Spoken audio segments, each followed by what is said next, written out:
अस्सलाम वालेकुम। जहाँ हम अपने गार्डन में तरह तरह के कलर्ड लीफ प्लांट लगाते हैं अपने गार्डन की खूबसूरती के लिए, वहीं पर एक ऐसा प्लांट भी है जो आपके गार्डन की खूबसूरती में चार चांद लगा सकता है और वो प्लांट देखने में बहुत ज़्यादा खूबसूरत है। तो आज हम बात करेंगे उसी प्लांट के बारे में जिसका नाम है जैपनीज़ मैपल ट्री। आप ये प्लांट देख रहे हैं, ये प्लांट देखने में बहुत खूबसूरत है। इसके कलरफुल लीव्स देखने में और इसका जो लीव्स का स्ट्रक्चर है वो देखने में बहुत ही खूबसूरत है।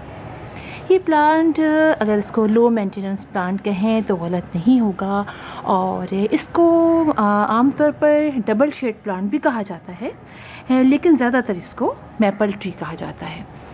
ये प्लांट बहुत आसानी से हम अपने घर में ग्रो कर सकते हैं और बहुत खूबसूरती से ये प्लांट ग्रो करता है। छोटे से छोटे पॉट में, बड़े से बड़े पॉट में बआसानी लग जाता है।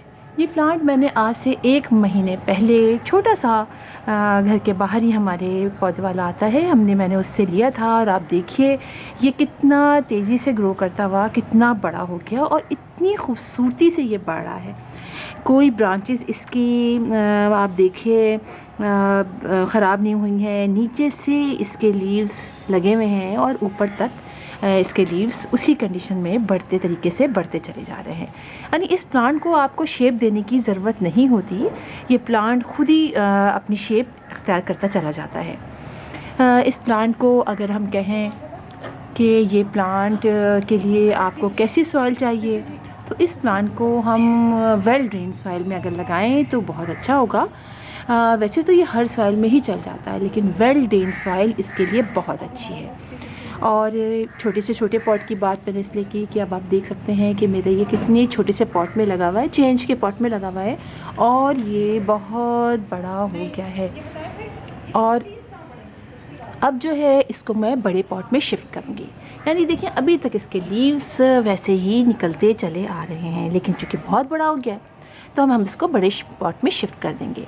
अच्छा, ये आप देखें बड़े ज़बरदस्त होता है, डबल शेड प्लांट भी इसको कहते हैं कि इसके ऊपर के लीव्स जो डायरेक्ट सनलाइट में रहते हैं वो बड़े ही खूबसूरत और रेड कलर के हो जाते हैं और नीचे जो इसके लीव्स हैं ये यहाँ पर सनलाइट नहीं इतनी आती है, तो डायरेक्ट सनलाइट तो आप देखिए कि ये यहाँ से ग्रीन है और जब ऊपर टॉप पे पहुँचते हैं तो ऊपर थोड़ी ज़्यादा सनलाइट आती है तो ये रेड हो जाता है। तो इसको ऐसी जगह पे रखना चाहिए जहाँ पर डायरेक्ट सनलाइट आती हो, यानी पार्शियल शेड इसके लिए बहुत अच्छा रहेगा। हम इसको ज़मीन पे भी ग्रो कर सकते हैं, लेकिन ज़मीन पे भी हम इसको ऐसी जगह लगाएं जहाँ पर पार्शियल शेड हो, इसलिए कि ज़्यादा सनलाइट जो है वो इसको सही तो करती है, लेकिन जब सर्दियाँ आती हैं तो सर्दियों में इस प्लांट के लीव्स झड़ना शुरू हो जाते हैं। जब ओस पड़ती है और ठंडक ज़्यादा होती है तो उसके लीव्स ग्रीन येलो होके झड़ जाते हैं और बहुत खूबसूरत लगता है। जो पतझड़ का मौसम होता है, ख़िज़ा का मौसम, इस प्लांट के ऊपर बहुत खूबसूरती से आता है।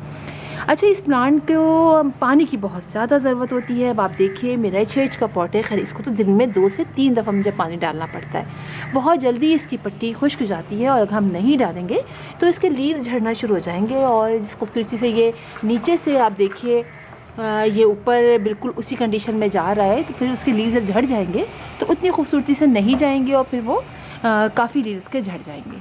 तो इस बात का आपको बहुत ख्याल रखना है कि आप इसको पानी जो है वो ज़्यादा देंगे। फर्टिलाइज़र की इसको सच कोई ज़्यादा ज़रूरत नहीं होती है, बस पानी देखना पड़ता है इसके लिए। अब जब ऊपर की मिट्टी आप देखें कि खुश्क हो गई है तो आप पानी डालिए।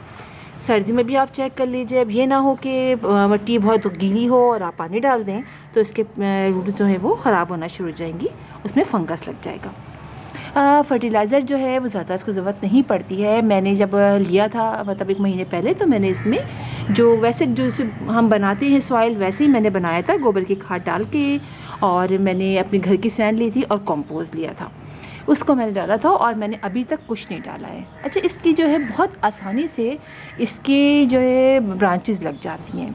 कोई भी इसकी सब ब्रांच जो साइड से निकल रही हो, या तो आप ऊपर की ले लीजिए, जैसे ऊपर की है आपको उसको बुशी करना तो ऊपर से ले लीजिए, वरना साइड्स की देखिए मुसलसल इसकी ब्रांचेस छोटी छोटी निकलती रहती हैं, हर तरफ से इसकी ब्रांच निकल रही है।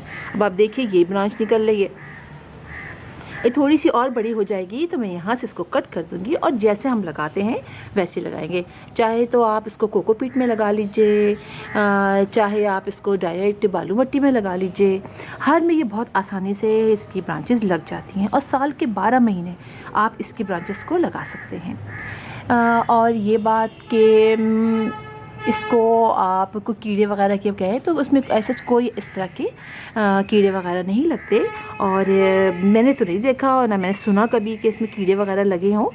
अगर लग जाएं तो आप जिससे स्प्रे करते हैं, हम जो घर में बनाते हैं हरी मिर्च और लहसुन वगैरह की, जो हम इसके अलावा सोप डाल के ऑयल डाल के जो बनाते हैं उसको बना के स्प्रे करती है। वैसे लगती इसके अंदर बिल्कुल भी नहीं है।